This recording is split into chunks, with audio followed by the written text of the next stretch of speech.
To connect a Phantom wallet to Bullx Neo, start by navigating to the left-hand menu within Bullx Neo and click on the Wallet option to open the Wallet Manager. From there, select Add Wallet and choose Solana.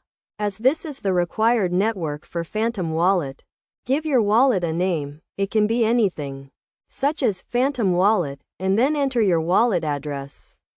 The easiest way to do this is by using the Chrome extension. Open the extension, click on Receive, select Solana, and copy the address.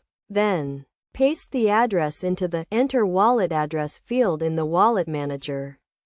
Once you've done this, click Add Wallet, and your Phantom wallet for Solana will be added to Bullx Neo. The process is straightforward and can be completed quickly, allowing you to easily connect your Phantom wallet to Bullx Neo.